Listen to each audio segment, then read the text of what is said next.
Bonsoir à toutes et à tous, ici Félix. Bienvenue dans cette 65e vidéo. Et oui, il y a 4 ans qui séparent la sortie de ma précédente vidéo de celle-ci. Et le moins qu'on puisse dire, c'est qu'en 4 ans, il s'est passé énormément de choses. Pour moi, pour vous sans doute. Et dans le monde, quand j'ai sorti ma dernière vidéo, ChatGPT n'existait pas encore aux yeux du grand public. Et la question de l'IA n'était pas encore une question qu'on se posait. Je veux dire, tous les dilemmes que l'IA vient ramener dans nos vies, c'est des questions qu'on n'était pas prêt à se poser, qui arrivent trop vite. Bref, bonjour, bonsoir. J'espère que vous allez bien, vraiment. Ça m'a beaucoup manqué de faire des vidéos sur cette chaîne, contrairement à ce que vous pouvez penser. Les raisons pour lesquelles je suis peu présent sur cette chaîne sont à peu près toujours les mêmes.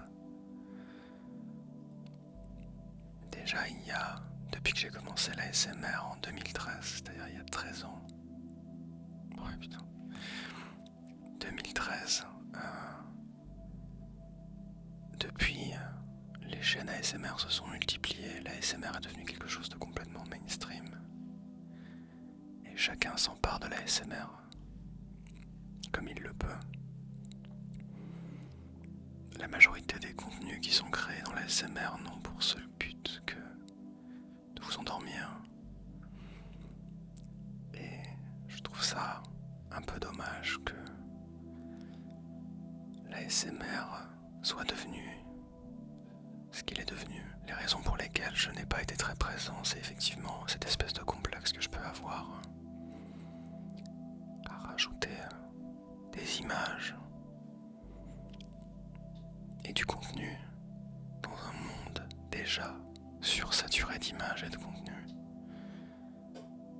C'est très difficile de se faire à l'idée que on va venir rajouter des images alors que nous sommes à l'ère de l'information et nous sommes déjà complètement saturés d'images, saturés d'informations. Nos cerveaux vomissent de l'information. Nous n'arrivons pas à dormir car nous sommes saturés d'informations. Nous n'avons jamais eu autant d'accès à l'information. Nous n'avons jamais été à ce point connectés, à ce point joignables. Et je crois que nous sommes malades de ça. Je prends de plus en plus de plaisir à me déconnecter, à essayer de revenir à des choses matérielles. L'IA en particulier a été un peu un accélérateur de ça. L'IA nous confronte à des questions philosophiques complètement inattendues, puisque pour la première fois de notre humanité, nous consommons des contenus créés par quelque chose d'autre que des êtres humains.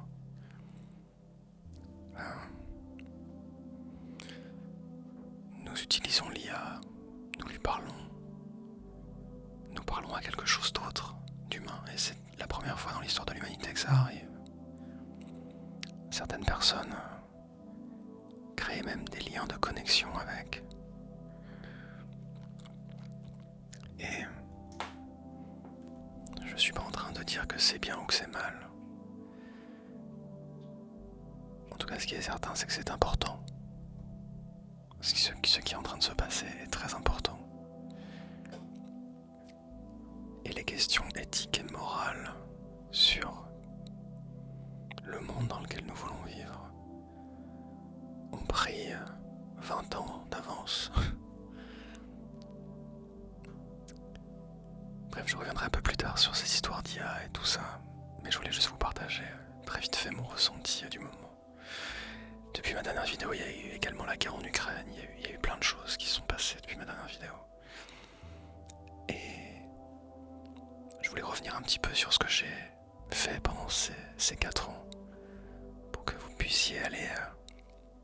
explorer et savoir ce que j'ai fait. Parce qu'il y a pas mal de choses que j'ai fait. Je ne dépends pas de cette chaîne, je ne vis pas de cette chaîne ne me rapporte pas d'argent. Et bien évidemment, parce que si c'était le cas, je serais un peu con, vu le peu de contenu que je produis.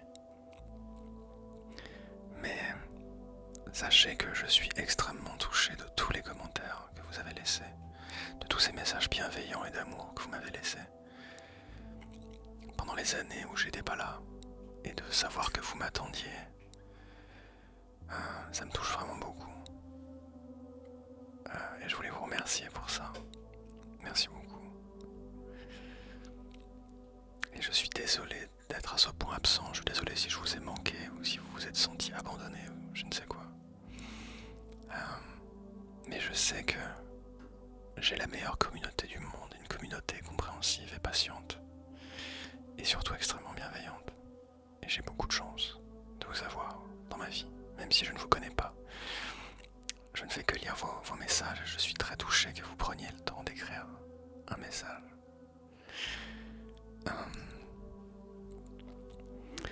Alors pendant ces 4 ans, eh bien, j'ai produit 4 albums avec 2 groupes différents. Presque 3. Il faut que je vous parle de Beau Bateau. Beau Bateau, donc c'est un projet que j'ai créé avec mon ami Florian il y a maintenant... Alors, le projet a été créé en 2019. Ça faisait longtemps qu'on faisait de la musique avec mon pote Florian. On avait un groupe avant qui s'appelait ULC, qui a duré pendant quasiment 10 ans. Et quand le groupe a décidé de s'arrêter en 2018, on a décidé en 2019 de monter un duo ensemble.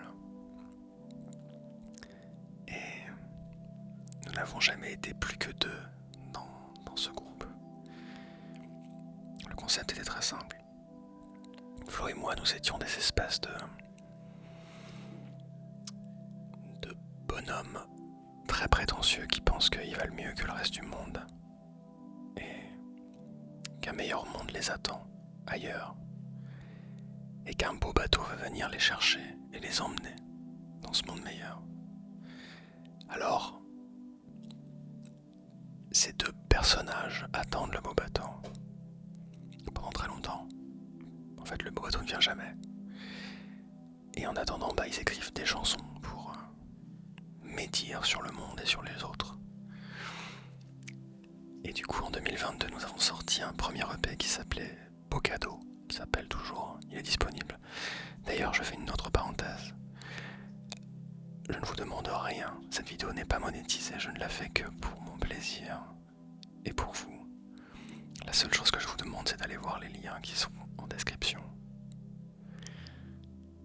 Voilà, ça me ferait juste plaisir d'avoir vos avis sur tout ce que j'ai produit pendant 4 ans. Alors, je l'ai pas produit seul, je l'ai produit avec mes projets, mais ça me toucherait beaucoup. Voilà. Donc allez voir tous les liens que je mettrai dans la description si vous en avez le temps et l'envie. Donc oui, en 2022, nous avons sorti Beau Cadeau, qui rassemblait 5 titres, dont notre tube Papa Valise.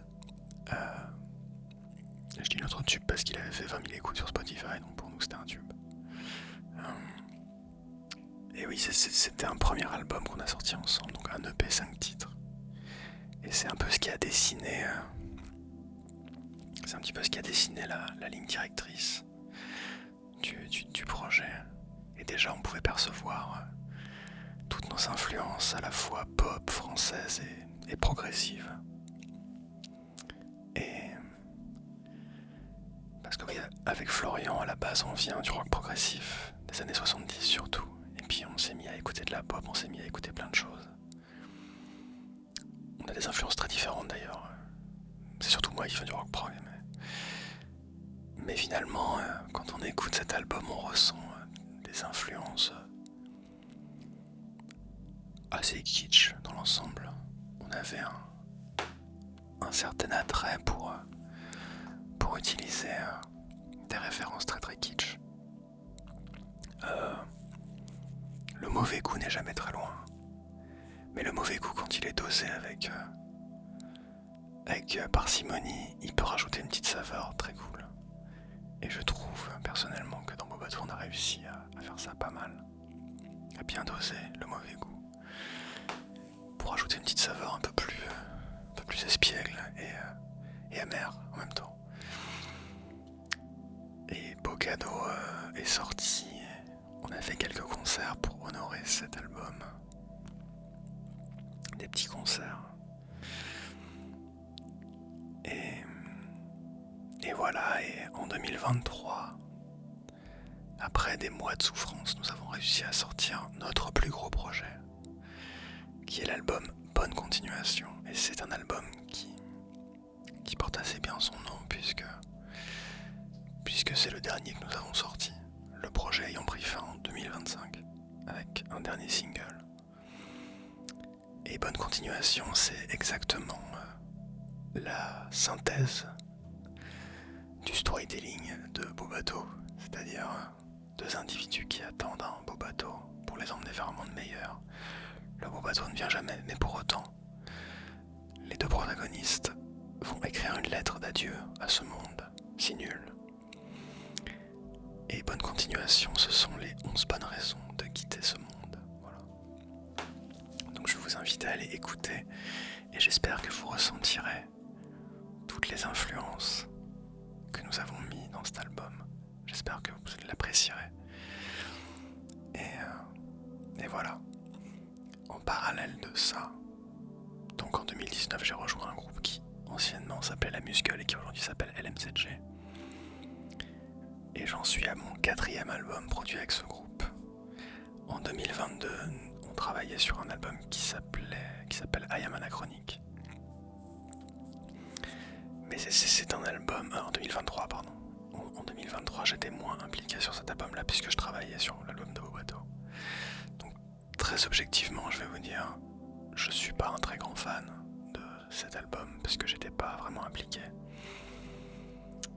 Par contre, je suis un plus grand fan de l'autre album qui est sorti, qui lui s'appelle Rêverie.jpg, dans lequel je me suis beaucoup plus impliqué. Puisque Bobato ayant pris fin... Bobato a pris fin avec un single d'ailleurs qui s'appelle Plus proche de moi, que je vous invite aussi à l'écouter, puisqu'il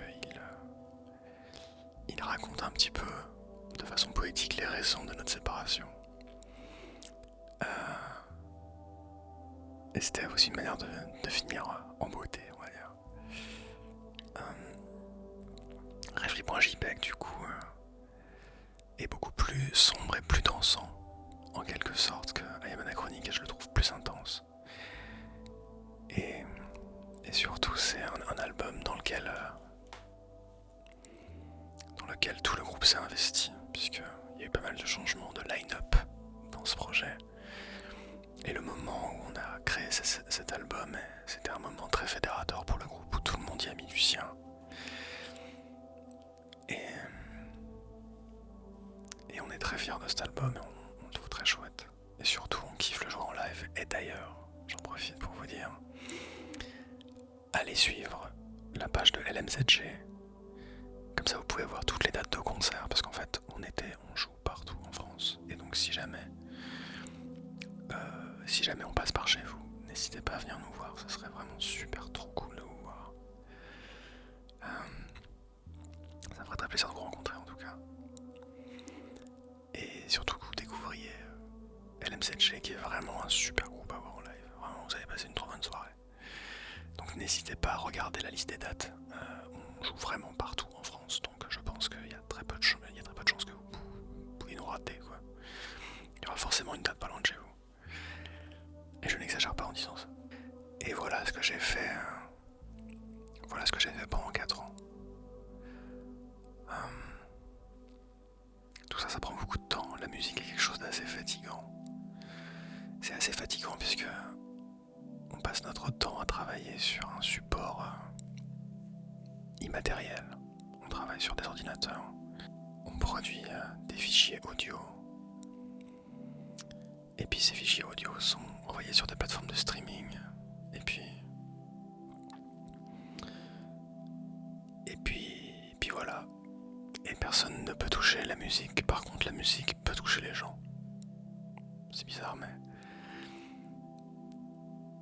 La musique, c'est une chose qui peut vous toucher, mais vous ne pouvez pas toucher. À peu près comme n'importe quel contenu finalement, c'est à sens unique.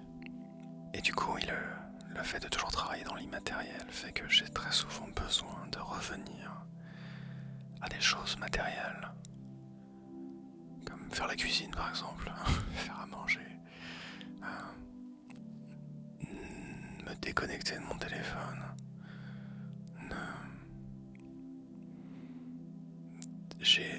Au plus je vieillis et au plus j'ai besoin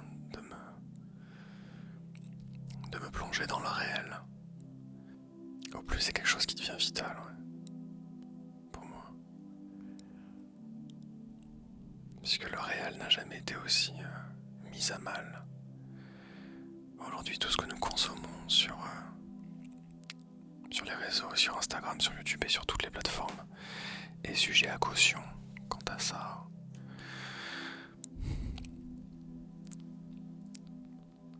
valeur et surtout à son existence même.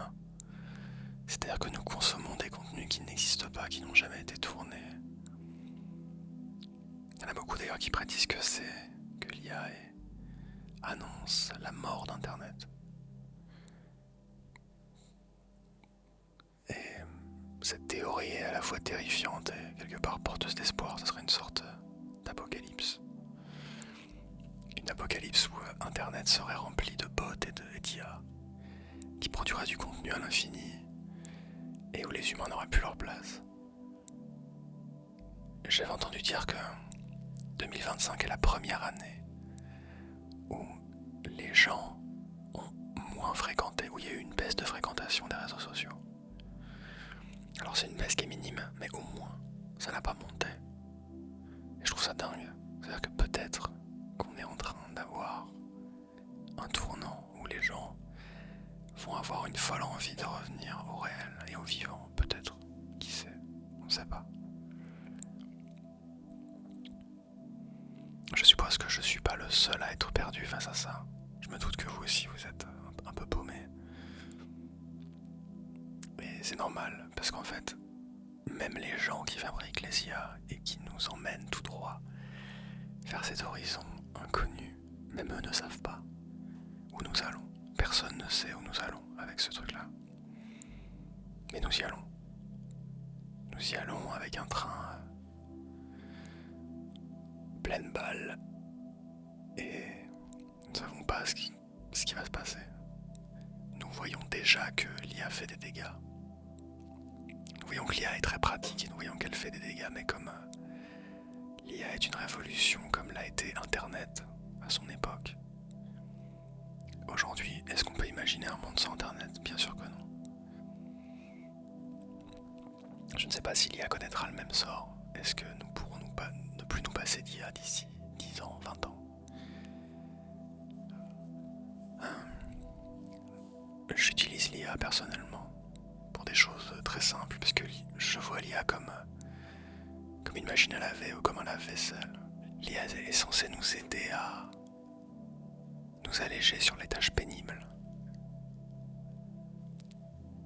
Mais l'IA n'est pas censée réfléchir à notre place. C'est là où la frontière est très dangereuse, justement. Dès l'instant où l'IA a les idées pour vous, réfléchit à votre place, c'est là que vous commencez à mourir et à vous laisser mourir. Et ça c'est très grave par contre. Et c'est là qu'il faut être vigilant parce que l'IA est un destructeur de sens critique. Nous finissons par ne plus réfléchir. Et moi c'est ça qui me fait peur. C'est le fait que les prochaines générations ne soient plus capables de penser par elles-mêmes sans avoir une IA pour leur expliquer quoi faire. C'est ce futur-là qui est terrifiant. Et qui j'espère n'arrivera jamais. Et pour qu'il n'arrive jamais, il faut faire attention, il faut être vigilant. Et surtout, il faut faire très attention à notre santé mentale. J'entends dire, je lis beaucoup d'articles qui parlent de la solitude des gens. apparemment, la solitude est quelque chose qui se propage dans le monde en ce moment de façon spectaculaire. Les gens se sentent très seuls. Et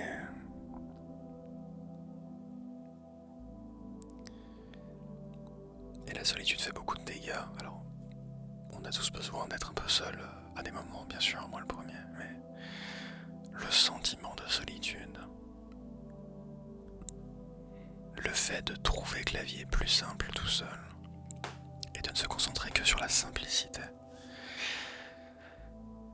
ça c'est une grave erreur, parce que l'IA vient apporter une pierre à la suppression de l'altérité. C'est-à-dire que ce qui fait que nous évoluons en tant qu'être humain, c'est quand nous sommes confrontés à l'altérité. L'altérité, c'est ce qui est autre que nous. Si nous ne sommes plus confrontés à l'altérité, nous ne pouvons plus évoluer, nous ne pouvons plus élargir nos pensées et notre sens critique, nous ne pouvons plus réfléchir vraiment. Puisque dès l'instant où nous sommes enfermés avec nos propres idées, nos propres pensées, et que nous les régurgitons à l'infini, il ne peut y avoir d'évolution et d'ouverture. C'est impossible. Je parle d'IA, mais je pourrais aussi bien parler d'algorithmes, puisque les algorithmes font peu ou prou la même chose. Les algorithmes nous confinent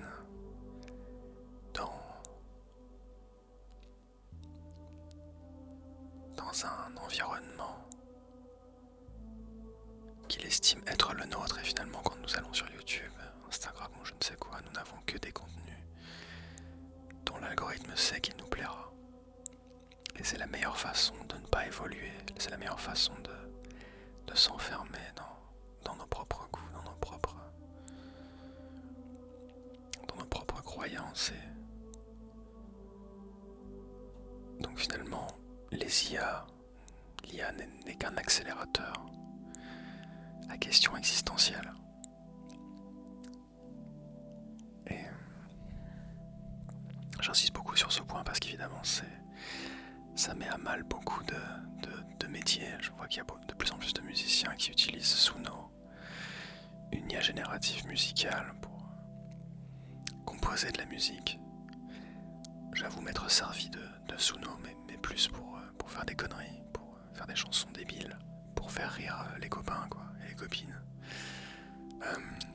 Et j'ai trouvé ça très très drôle. Les morceaux faits par IA générative peuvent être extrêmement drôles. Mais il y a toujours ce vertige existentiel face à ça, puisque on en arrive à un point aujourd'hui où moi-même, qui suis musicien professionnel depuis des années, je ne dis pas ça pour me la péter, mais je dis ça parce que j'estime avoir une certaine oreille, et pendant un temps, j'étais vraiment capable immédiatement de savoir ce qui était fait par IA et ce qui ne l'était pas. Aujourd'hui, à part quelques mini-artefacts dans la voix, il y a très peu de choses qui nous laissent entrevoir le côté factice. L'IA sait reproduire le réel. Et encore une fois, mon ancienne vidéo, elle a 4 ans. Est-ce que vous vous rendez compte de toute l'évolution de l'IA? L'IA n'existait pas il y a 4 ans dans nos vies. ChatGPT n'existait pas. Ma vidéo est sortie en juillet. Et ChatGPT est arrivé en novembre 2022. Est-ce que vous vous rappelez des premières vidéos d'IA générative absolument dégueulasses avec Will Smith qui mangeait des spaghettis? Et est-ce que vous voyez les images maintenant que ça sort? Nous ne sommes plus capables de faire la différence. Aujourd'hui, absolument tout ce que nous voyons doit être sujet à caution. Nous ne sommes plus en mesure de savoir si ce que nous regardons, si ce que nous écoutons est vrai ou faux. Alors, c'était déjà le cas sur les réseaux Instagram où toutes les photos sont trafiquées, photoshopées, je ne sais quoi, mais maintenant, vraiment, la création même de l'image est fausse. Il y a des faux profils de gens des arnaques qui se multiplient. Et notre dépendance au numérique nous rend extrêmement vulnérables. Et finalement,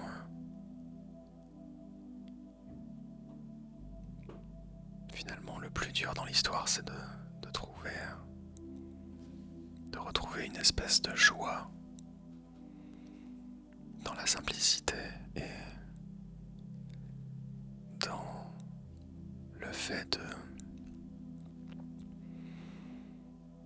nous vivons dans un monde de dopamine en fait. La dopamine est partout. J'aime utiliser l'image du sucre. Ce que nous regardons sur les réseaux, les shorts, les vidéos courtes et compagnie, tout ça c'est du sucre pour le cerveau. Et nous aimons le sucre énormément. Nous adorons ça. Nous sommes addicts au sucre.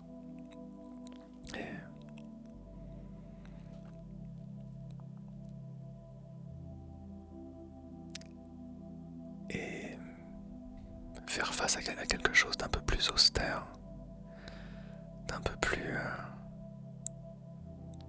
aride, nous fait nous sentir paradoxalement plus vivants, même si c'est inconfortable. Et je pense que si vous vous sentez mort à l'intérieur, que vous ne ressentez plus rien, c'est probablement que vous avez besoin de vous confronter à l'altérité, de vous confronter au réel, et de sortir de cette bulle infernale d'informations qui ne vous sert à rien. Je pense qu'il est très important de créer des choses qui viennent de nous, et l'IA est aussi une menace à ça. L'IA est aussi une menace à notre capacité à créer, puisque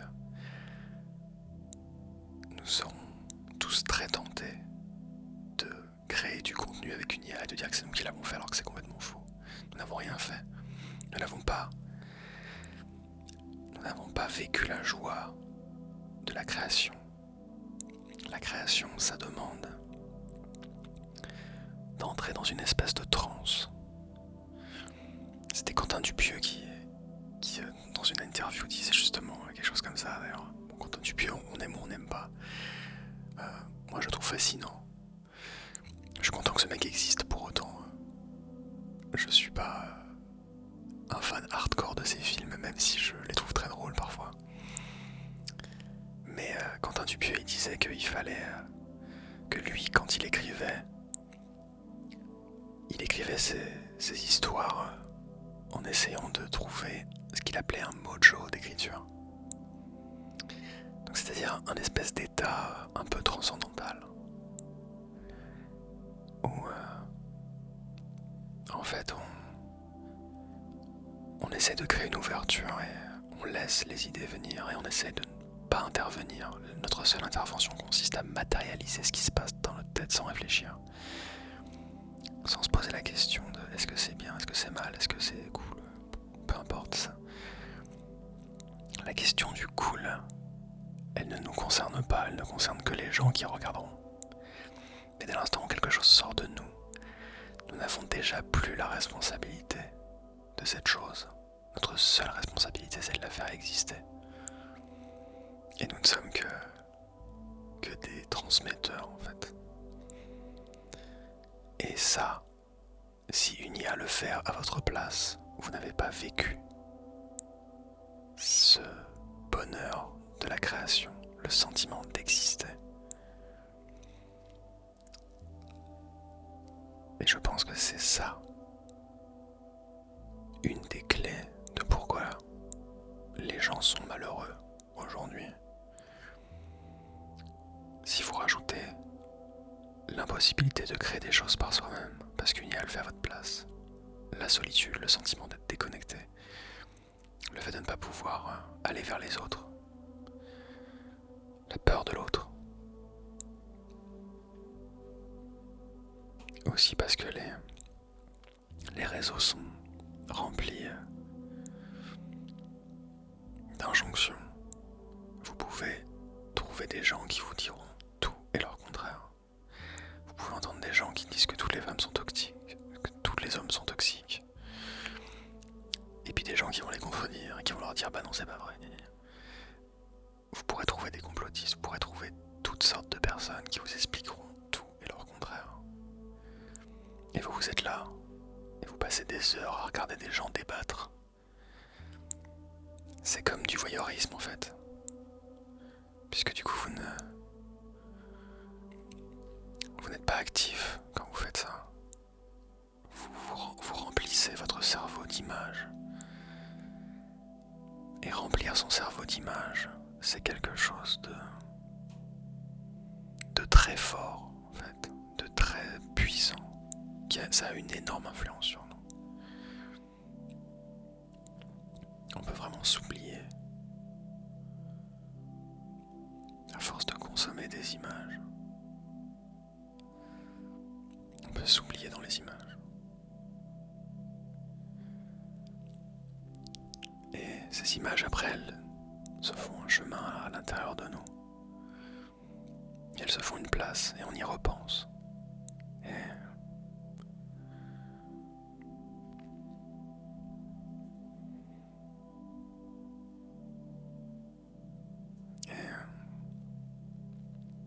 Et elles nous enlèvent du réel et la plupart du temps elles sont mensongères.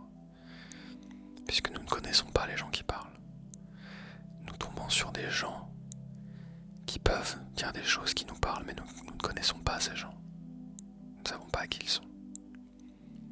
Nous passons plus de temps à regarder des inconnus, nous parler sur les réseaux, qu'à parler avec des vrais gens que l'on connaît. Je pense que c'est tout ça qui accélère le sentiment de solitude.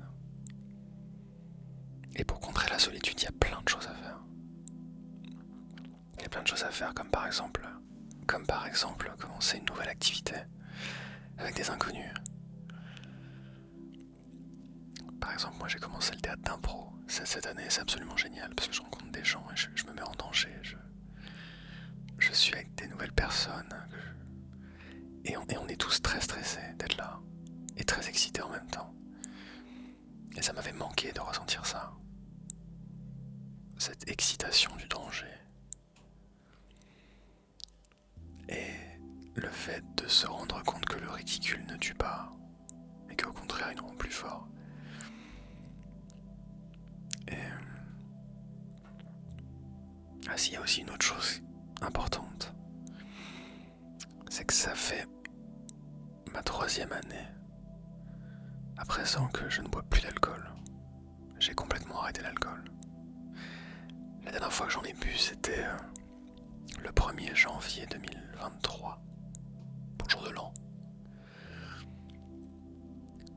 Et j'étais là, j'étais avec mon verre de vin rouge. Et je le buvais. J'étais avec des gens. Et on passait plutôt une bonne soirée, mais vraiment. Je me rappelle qu'à ce moment-là, le goût du vin m'a dégoûté en fait. Pas le goût du vin, mais les sulfites. Les sulfites me donnaient un espèce de sentiment nauséeux, un espèce de mal de crâne anticipé. Quand je commençais à anticiper l'état dans lequel j'allais être le lendemain. Je me suis mis pas mal de cuite dans ma vie. En tant que musicien, c'est très compliqué de dire non à l'alcool parce qu'on part en tournée. L'alcool est gratuit tout le temps, partout. Et la tentation est très très grande, surtout quand on a fait des heures de route et qu'on est crevé, qu'on a bien travaillé. C'est la récompense. Dire non à une récompense, c'est très très dur. Surtout quand on a l'impression qu'on la mérite.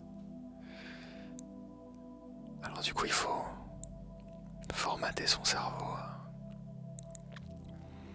à se dire que ce n'est pas une récompense, mais un espèce de pansement qui ne fait que élargir la plaie en réalité. Et le premier mois a été difficile. Du coup, en fait, j'ai fait le Dry January en 2023. Et donc, j'avais plein de potes qui m'invitaient à sortir et à boire un coup. D'ailleurs, c'est marrant parce qu'on dit pas qu'on va se voir, on dit qu'on va boire un coup. ça révèle quand même pas mal la place de l'alcool dans les relations sociales. Et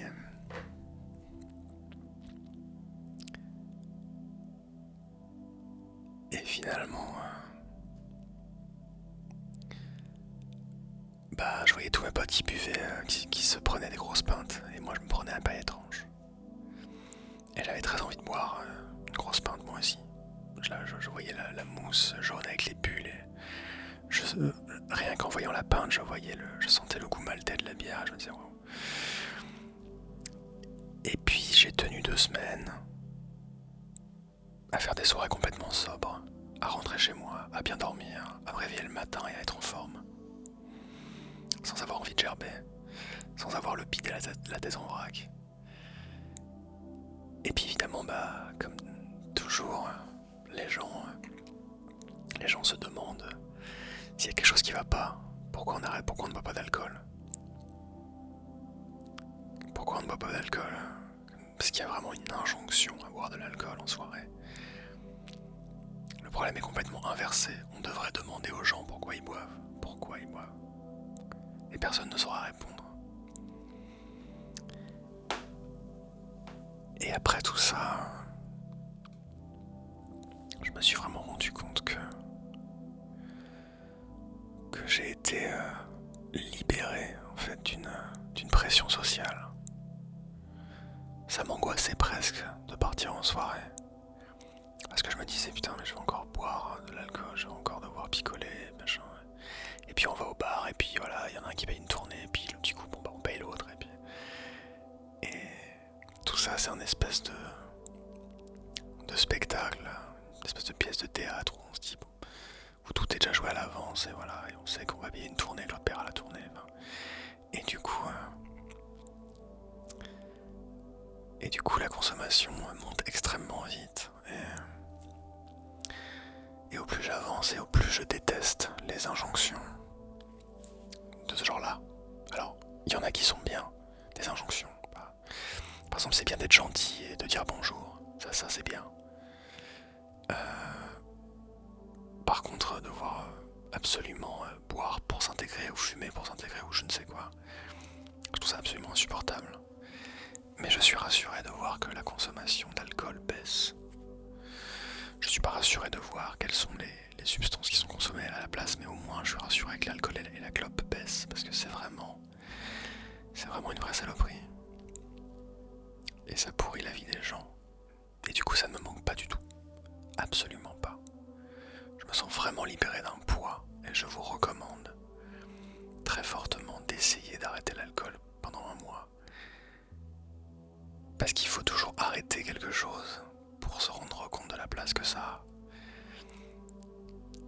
Et arrêtez pendant un mois et voyez l'impact, voyez la qualité de votre sommeil, voyez votre humeur, voyez votre envie de faire des choses. Si vous êtes gros consommateur ou grosse consommatrice d'alcool, vous allez immédiatement voir la différence. Moi, elle a été immédiate la différence. C'était vraiment dingue.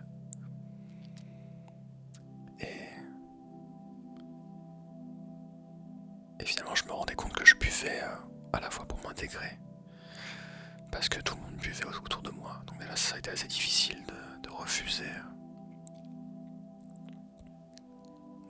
de m'intégrer au cercle à ce niveau-là, parce qu'en fait, la vérité, c'est que maintenant, je couche tout le monde en soirée, quoi. J'ai fait des soirées techno jusqu'à 6h du matin où je n'ai pas bu une goutte d'alcool, je n'ai rien pris du tout. Je buvais de l'eau et j'ai passé des super soirées complètement sobres. Parce que la sobriété est très excitante, en fait. La sobriété nous pousse à chercher la transe à l'intérieur de nous et pas via des substances, parce que les substances provoquent des montées et toute montée provoque une descente bien pire que la montée. Alors du coup, il y a toujours ce choix de tomber dans le cercle vicieux, de se dire mais putain, est-ce que je reprends? Du coup je vais prendre plus de substances pour faire une montée plus forte, pour contrer la descente, et en fait c'est un cercle vicieux. Donc quand vous enlevez ces montées fulgurantes, vous enlevez les descentes désagréables qu'il y a derrière et vous êtes beaucoup plus stable, beaucoup plus calme. Et ce calme, il est très précieux. Il est plus précieux que tout. Parce que c'est la santé en fait. La santé, c'est ce qu'il y a de plus important. Je sais que c'est très con ce que je dis, et vous le savez sans doute, mais encore une fois tout à l'heure je disais que pour se rendre compte de la valeur de quelque chose, il faut faire 100. Et bien la santé, voilà, par exemple si vous avez un accident de ski ou peu importe, un accident de vélo, et que vous êtes immobilisé pendant 6 mois, vous vous rendez compte que la santé c'est très important. Ou quand vous voyez des gens qui ont des cancers fulgurants et qui meurent, ouais, vous vous rendez compte que la santé c'est très important, et surtout, ça nous remet à notre place de passager dans ce monde, que la vie c'est fragile. La vie c'est très fragile, il faut la protéger. C'est pour ça qu'il faut être gentil avec les gens.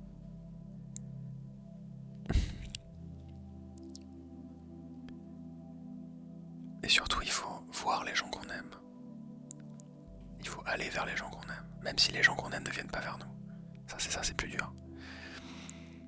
Mais si on attend que les gens qu'on aime viennent vers nous, on va être très déçus parce que des fois, les gens ne font pas l'effort parce qu'ils ne se rendent pas compte de la fragilité de la vie. Mais si vous en rendez compte, alors allez vers les gens. Appelez les gens que vous aimez, proposez-leur de les voir. Même pour faire un truc banal, mais juste voyez les gens, passez du temps avec les gens. Et si vous n'avez personne à voir, rencontrez des gens. Faites quelque chose de nouveau. Essayez de sortir de votre solitude. Je parle évidemment pour les gens qui se sentent seuls. Si vous ne vous sentez pas seul, formidable, bravo. Mais je me doute que parmi les gens qui me regardent, il y a des gens qui se sentent seuls et qui se sentent perdus, complètement perdus. Alors déjà, sachez que c'est normal.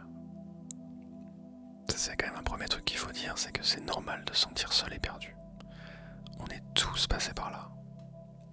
Et puis même si on est passé par là, des fois on repasse par là. La vie nous remet.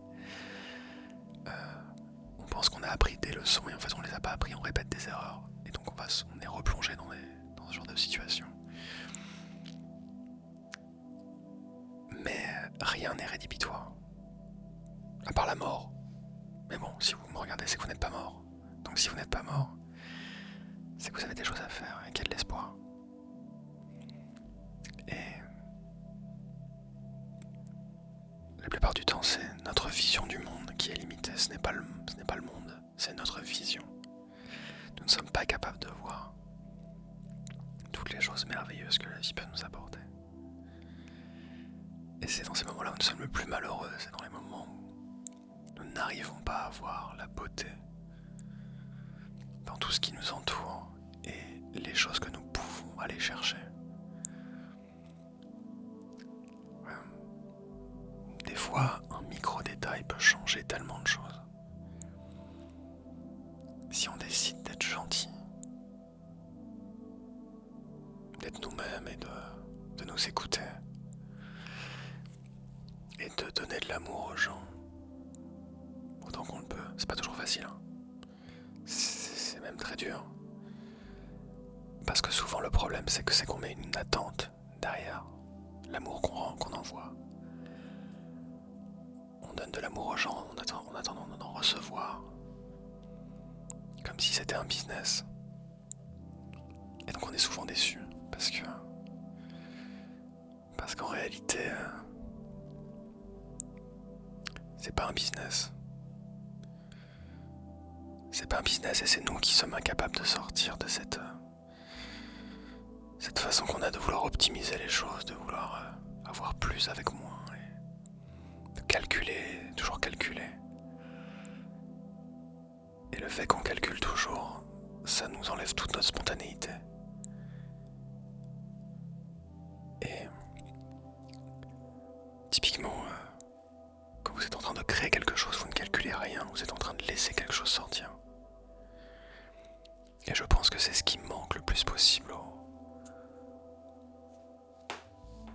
aux humains modernes et connectés. C'est laisser notre mojo s'exprimer et sortir des choses.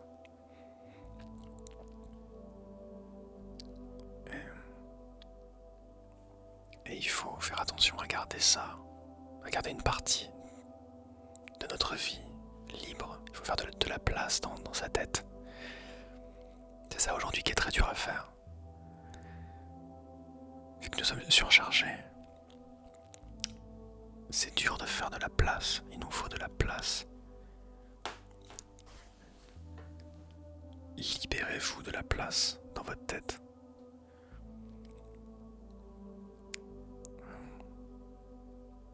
Libérez-vous de la place et faites-y rentrer de nouvelles choses. Redécouvrez-vous. Essayez d'oublier un peu votre vie. Essayez de... Il y a plein de choses pour ça. Regardez des films par exemple. Il y a des films incroyables. Lire des livres, bien évidemment, lire des livres, c'est la meilleure façon de vivre d'autres vies. Évidemment, ça demande de résister à la dopamine. Ça demande de résister à l'appel de notre téléphone qui nous sollicite, qu'on dégaine sans même savoir pourquoi. Et qui nous remplit d'oubli.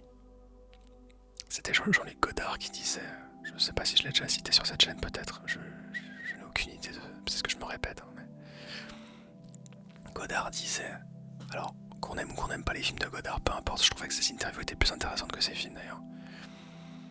Godard disait... le cinéma fabrique des souvenirs, la télévision fabrique de l'oubli. Sauf qu'aujourd'hui la télévision c'est devenu les réseaux. Les réseaux fabriquent un oubli très intense.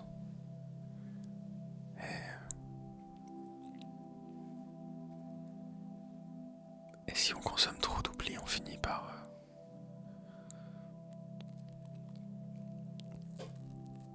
perdre la capacité de se rappeler des choses.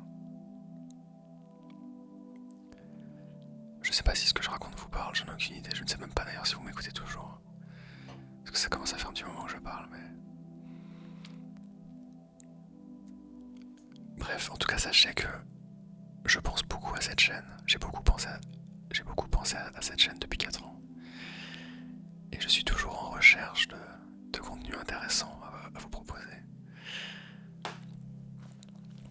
Et je réfléchis à... J'ai travaillé sur une petite fiction que j'aimerais vous proposer. Je ne sais pas quand. Je vous avoue que j'ai aussi besoin de votre aide pour savoir quoi faire de cette chaîne. N'hésitez pas à me dire en commentaire si ça vous plaît, juste quand je parle comme ça et que je réfléchis pas trop. Ou si un contenu plus écrit, comme j'ai pu en faire il y a très longtemps, vous plairait. Dites-moi ce que vous attendez de ma chaîne et dites-moi surtout si tout ce que je vous raconte vous évoque des choses et si ça vous parle. Ça m'intéresserait beaucoup d'avoir votre point de vue. Je lis tous vos commentaires, sachez-le. Je le répète encore une fois, allez voir les liens qui sont en description. Vraiment. C'est la seule chose que je vous demande. Et d'écrire un commentaire. Voilà.